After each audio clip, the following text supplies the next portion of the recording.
Hey, good. Hello. I just want to welcome everybody to our second season of Bulldog Bites. We're going to continue this. We started it last season, and we feel like it's a great way for the university to keep people engaged and involved on social media. And so we're so excited to have Dr. Mike Brown today with us for our first session. And he's a state climatologist for Mississippi and a professor of meteorology and climatology. His research interests are diverse and include land surface atmosphere interactions and severe local storms, public perception of warnings, and various climatologies. Dr. Brown has published articles related to tornado damage, past and enhanced convection, lightning probabilities at NCAA stadiums, seasonal predictors of mallard duck migrations, and thermodynamic characteristics of severe local storms in the Southeast U.S. As we all know, this season has been a very stormy one, so I'm really excited to talk to you, Dr. Brown, and learn a little bit about what you do. So thanks for being with us today. Awesome. It's great to be here. What is the process for our state when we determine severe weather and notifying the public? Kind of what happens in that process? Sure. So, we're getting better and better at forecasting severe weather events, especially the big events. And we, like you said, we had a couple scares earlier this spring. Thankfully, most of the bad weather ended up to our east. But generally what takes place is that myself and other forecasters around the country, really, but myself specifically for Mississippi State University and the state of Mississippi, we'll be looking at things 3 or 4 days ahead of time and trying to make a determination of location, timing, and the threats that are going to be involved. Now, when we get to the event itself and storms become severe, then the National Weather Service and our National Weather Service office for Starkville is located in Jackson, Mississippi. They're the ones that issue the warnings based upon what they see in radar or observations that they're getting in the field. And so I like to give the university, I like to give the state of Mississippi, places like MEMA, the heads up if I can, when I can. But during the event, we really rely on the National Weather Service for their expertise in radar interpretation and getting the warnings out to the public. Well, I think it seems like recently we've had a lot of bad weather. And I know in Starkville, it seems like there's always a little bit more. I'm up there for football and baseball and different events. And so we're always watching the weather. How do you see the trends in Mississippi, how they've changed over the past 5 years? And what do you anticipate in the next 5 years? Sure. In terms of what I would call general severe weather, things that like strong winds and small hail that we sometimes get here in the state of Mississippi and tornadoes, things really haven't changed that much in the last 5 years. Where we've seen an uptick in severe weather has been with tropical systems. Over the last couple of years, many more tropical systems, now not always impacting Mississippi, but if they come into Louisiana, we're in that proper location to see some enhanced winds, even some tornadoes and things like that. So that's kind of where the trend has been, is a little bit more of an uptick in tropical activity, and that relates to severe weather in the state of Mississippi. But what I consider to be just our severe weather seasons, which usually start in late fall, mid-November, and go through mid-March, really, we haven't seen a huge change in severe weather activity during that period. Yeah, I live on the Mississippi Gulf Coast is where I live in Gulfport. So I'm very familiar with the tropical storms and the weather. And we've obviously, June 1st was the kickoff for this season. And we're hoping for not a big one, but you just never know. And it just seems like it changes year to year. I grew up down here, but we're always aware of our weather, I think. Absolutely. That we pay attention to that. And I know we were mentioned in Starkville. I remember, I guess in the last couple of years, very severe storms during tornado weather during football season. And can you explain what people perceive that the bubble that people feel exists around Starkville? It's like Starkville seems to attract these tornadoes and this bad weather. And I don't know, sure, but people feel that way. Sure, a lot of people do. And then us here in our department here, we see the bubble as acting to kind of defer severe weather, because as a meteorologist, I'm very interested in the weather and those kind of things, but there's really no truth to any of that. Starkville is like any other city. We're going to get hit by a tornado at some point. Now, right. Hopefully it's not in my lifetime or my children's lifetime, but at some point, most places are going to get hit by a tornado somewhere. So there's really very little truth to that. For Yeah, I me, figured. yeah, for me, what worries me during sporting events is lightning strikes. Right. Lightning can be big killers. Just this past week, I think there were 40 some people killed by a lightning strike in Oh, the country of India. And wow. it was people that were near a large tower. They were taking selfies. They were less aware of the weather than they probably should have been. The tower was struck and they were killed. And so things like sporting events, when people are focused on an event, and in our stadium here it's loud, there's a lot of music playing, it's a great atmosphere, but that's what concerns me, because we oftentimes can't even hear the thunder associated with lightning as storms are approaching. So a lot of my work that I do at the university outside of my teaching and research obligations is that I try to help athletics as much as I can and support them by looking at the weather and making sure these venues stay safe.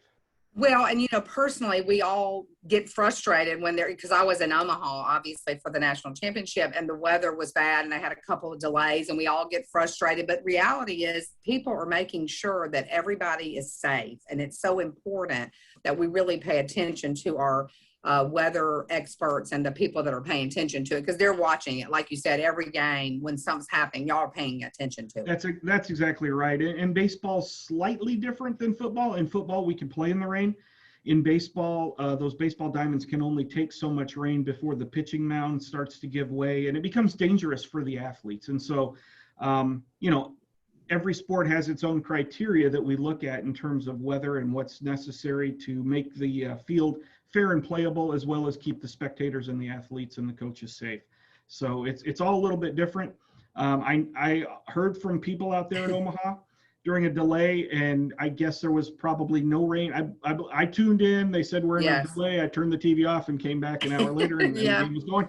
But that can be frustrating, and I certainly understand that. But meteorologists are there to try to, just support the event and make sure people primarily are safe, and then make sure that the field remains playable for the athletes as well. Well, I think that's great, because knowing the backside of that and understanding that there's a lot more complicated with us having to sit there for a couple of hours, it's really taking care of the people in the stands, making sure we're safe, but also the players, and keeping them safe, and making sure that they're not harmed during that process. So that's really an important thing, I think, for us to pay attention to. That's interesting. I did not know all that. So how have you been with Mississippi State, Dr. Brown? Just over 20 years. I think I'm in my 21st year now. Yeah. Where are you from originally? I'm from West Central Illinois. My undergraduate degree is from Western Illinois University in meteorology. Oh, wow. So yes, that's where I Well, grew we're up. happy to have you. And I guess Mississippi now and Starkville is your home. Absolutely. I've lived more of my life here than I have anywhere else. So. Well, I love on our weather down here on the coast. We actually have several students that were at Mississippi State and are now meteorologists here on the. What are the trends do you see, and how many students do we have at Mississippi State that are actually in this program? Currently, we have about 125 undergraduate students and somewhere in the neighborhood of 45 to 50 graduate students. You mentioned seeing some of our students on the coast on TV and stuff. In fact, this program is the largest, I guess the word to use is, provider of meteorologists for television. In fact, one out of every 3 meteorologists that are on TV come from this program, have ties to Mississippi State University. Wow, that's awesome. I had no idea. A lot of people don't know that. Yeah, it is awesome. And beyond that, we've placed a lot of our students in National Weather Service offices and some in private forecasting firms. I have a student that forecasts long-range weather for citrus crops, and he works for Wall Street, basically, making those forecasts. And so it's a very, very diverse field. If any company or has a product that is weather sensitive, or they transport that product, they're going to have a meteorologist on staff to help mitigate any issues that may arise.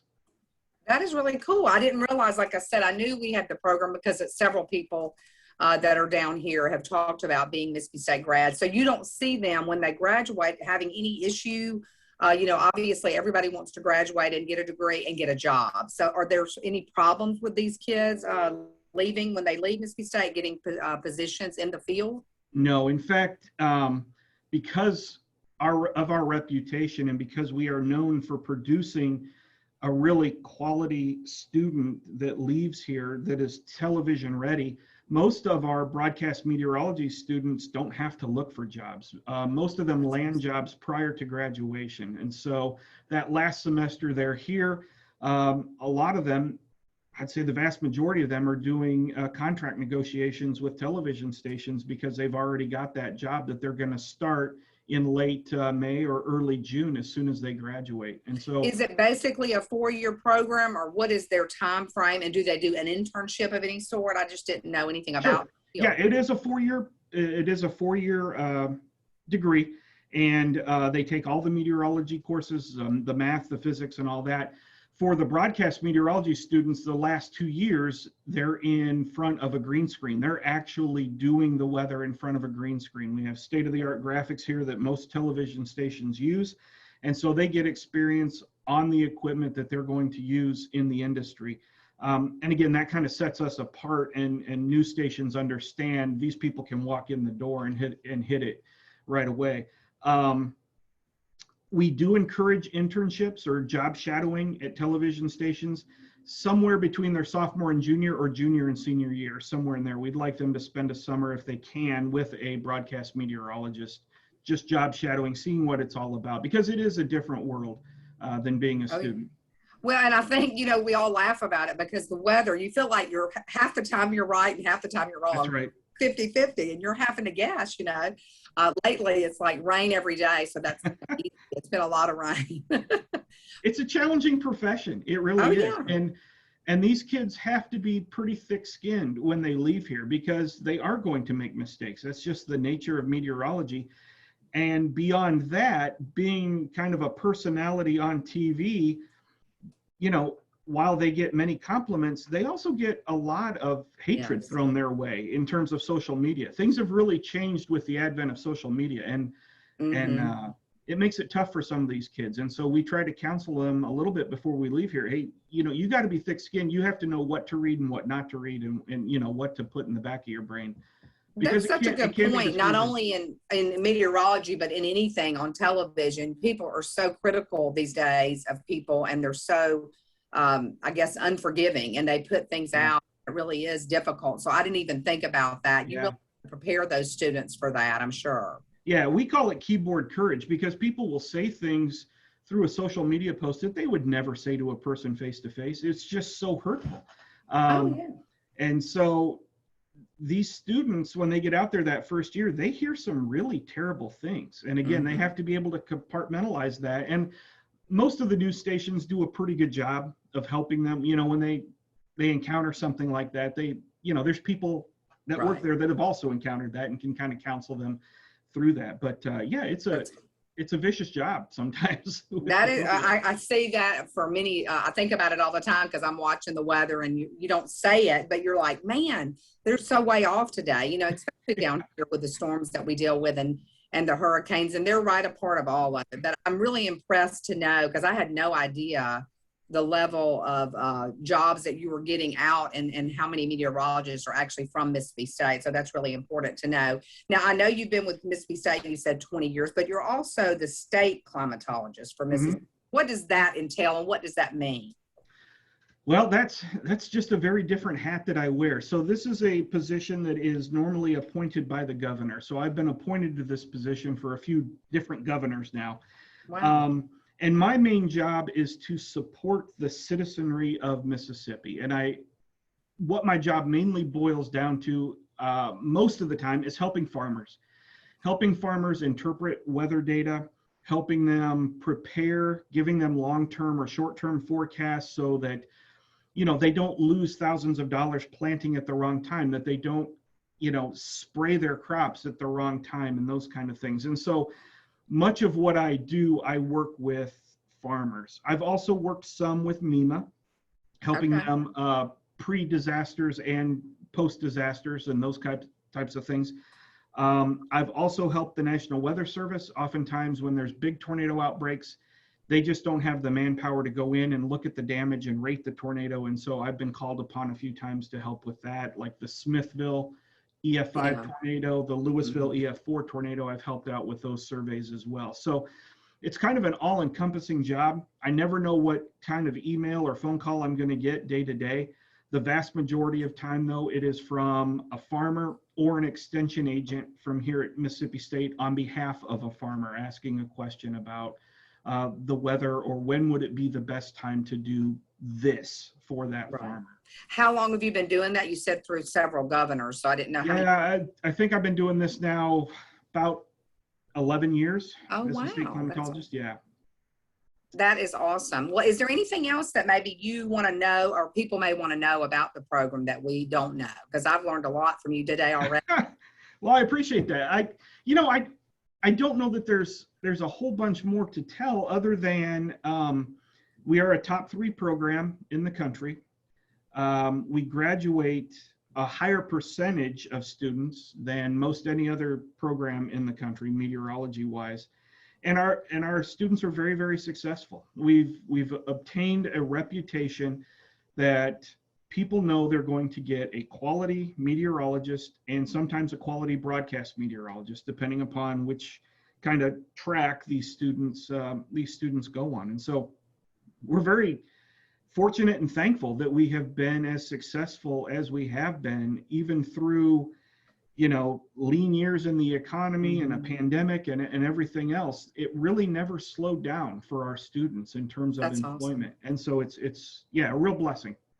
Well, I can't thank you enough for being with us today. I think it's so important because I've been a graduate many years ago and both my boys graduated from Mississippi State. I've always been so impressed with all the programs that we have, but I think it's wonderful to learn new and different things about the university. And I knew that there was a program, but I had no idea how successful it really was. So I thank you, Dr. Brown, for being with us today. And we look forward to paying attention more often about meteorology, what's happening. And we know now who's behind this, as you are our state climatologist. And we thank you for your service to our state and to the university.